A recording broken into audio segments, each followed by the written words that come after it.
Final Fantasy VII New Threat isn't just a mod that breathes new life into the original game, it's a whole new way to experience my favourite game of all time.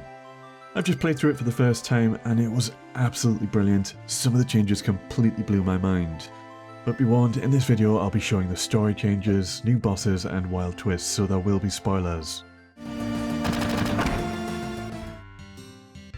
I'm always looking for an excuse to replay Final Fantasy VII. The New Threat mod is the perfect excuse. It rebalances the difficulty, adds new mechanics, shakes up the story a bit, completely overhauls bosses, throwing in brand new ones, and tough endgame challenges.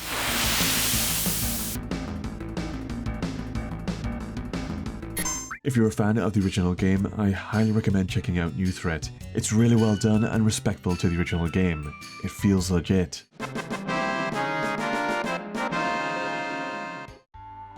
So booting it up, New Threat presents you with choices of how to play.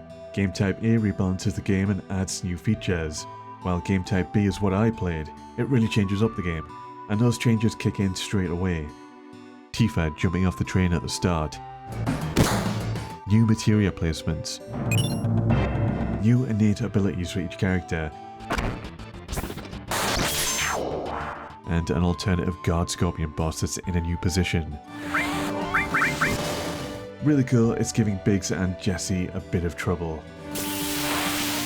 These are all things that technically shouldn't happen in Final Fantasy VII, and experiencing them completely blows my mind. It's a bit surreal.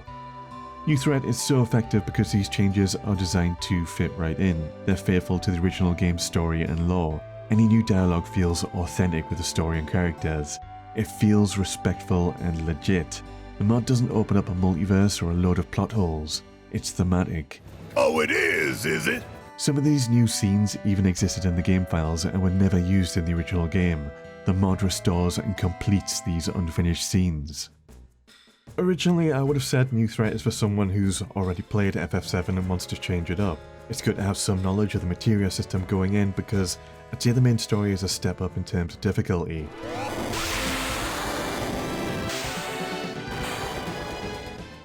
But it's not too hard, it's not frustrating, and there's an optional hard mode.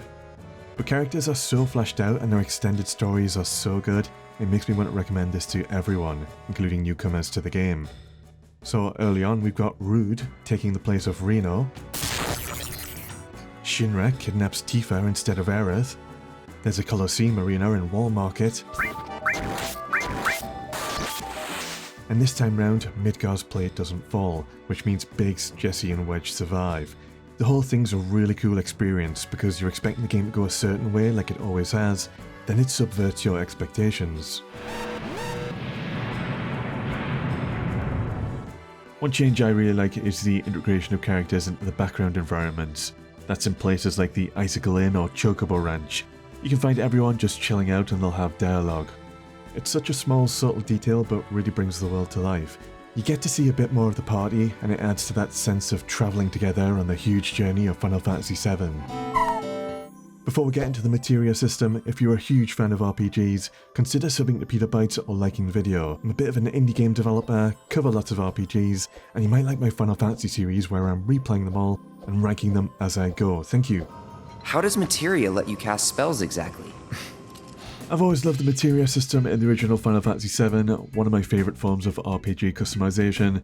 It's straightforward and simple on the surface, but the more you experiment, the more you realise just how deep it goes and you're pulling off crazy combinations that are so satisfying. New Threat dials it up and gives you the opportunity to get your hands on more advanced materia from the very start, really spicing up the early gameplay. I really like that there's loads of counter-related materia, so you can program your characters to automatically chain counterattack in different ways.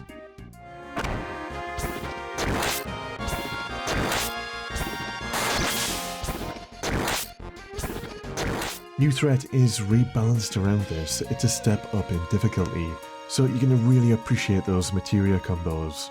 Even early on, there were enemies putting my party to sleep, then purposely attacking with magic instead of physical attacks, so it didn't wake the sleeping characters.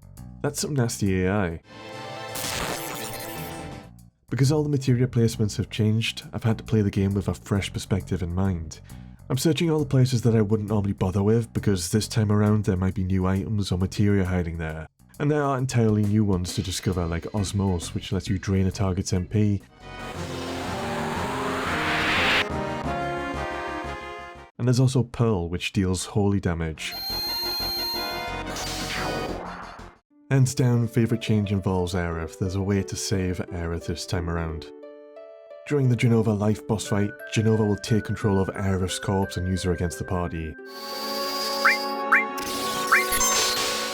If you can defeat Genova Life without defeating Aerith, she'll survive the encounter.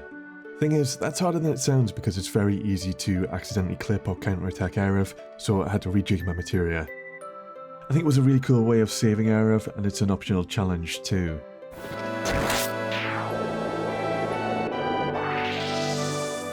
It's been an absolute pleasure getting to take Aerith through the rest of the game and see her dialogue or how she reacts to different situations. I love how she comes along to rescue Barrett and Tifa from Shinra later on, and she smacks Scarlet over the back of the head with a chair. But my absolute favourite moment was Aerith being alive to learn about Zack's fate, and this is how you unlock Cloud and Aerith's level 4 limit breaks this time.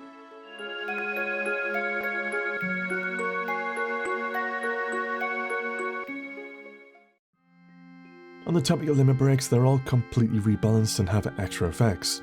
This time Red 13's final limit break also fills the other party members' limit bars as well.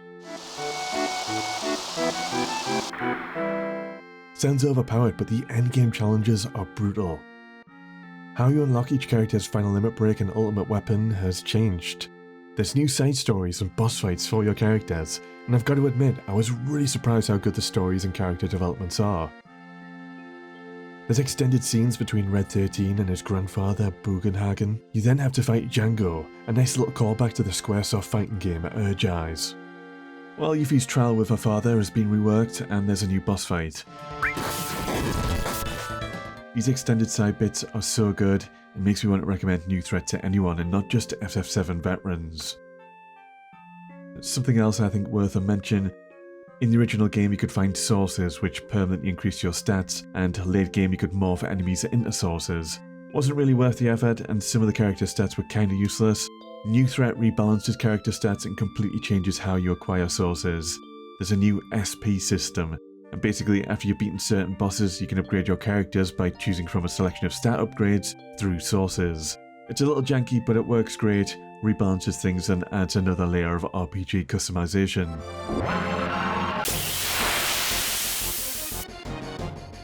Well, I've already had the Final Fantasy VII Endgame experience with Ultima, Emerald and Ruby Weapon. They've all been completely reworked. There's new bosses on top of all that, and you can't just spam the Knights of the Round summon to crush them this time. In fact, there's a huge new boss fight to even get access to the Knights of the Round, and it's such an awesome experience. You can tell the dev is a huge fan of the Final Fantasy series because you're stuck in between Shinryu and Omega fighting each other. It's a really cool boss fight, it's quite different to anything else in FF7. It was really fun having a new challenge and figuring out my own strategy, because they're brutal with some really nasty counterattacks. I ended up focusing on playing defensively till one of them gets destroyed, and then would try to finish off the other one. There's plenty of other really awesome endgame bosses, including Ozma.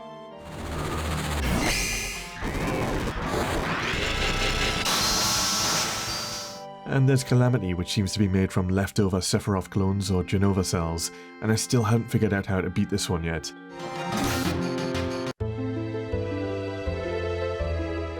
But I love having new challenges like this. Endgame gets a huge thumbs up from me. It's really brought me back to FF7 and extended my playtime. I do have some nitpicks. While we save Biggs, Wedge and Jessie, we never see them again even when returning to Midgar. Maybe that's something that will happen in future patches. There are some bugs, I had to reset my game but nothing too bad. Some of the alternative bosses aren't as visually exciting or as high quality as the originals, like this thing, but I still really enjoyed it and appreciated that it be something different.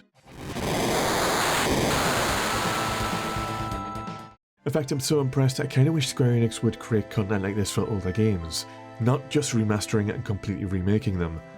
Sometimes they lose sight of some of the bits that made these games special in the remake process. I don't normally cover mods, but I've been so impressed I wanted to talk about this, and it makes me want to look at other mods like Final Fantasy VIII Requiem and 9 Unleashed. Highly recommend Final Fantasy VII's New Threat mod. I'll put a link to the official download and instructions on how to install in the description. To sum it up, New Threat feels like more than a mod. It feels like a new version of Final Fantasy VII. It respects the original game lore while adding little twists and extending the game. It was awesome getting to replay my favourite game of all time in a completely new way. I recently replayed Final Fantasy XIV and its expansions. It's a huge video that'll be on screen at the minute, you're going to want to check that out, as well as my return to Final Fantasy XIII and number 12, which I found a new appreciation for. Alright, have a good one.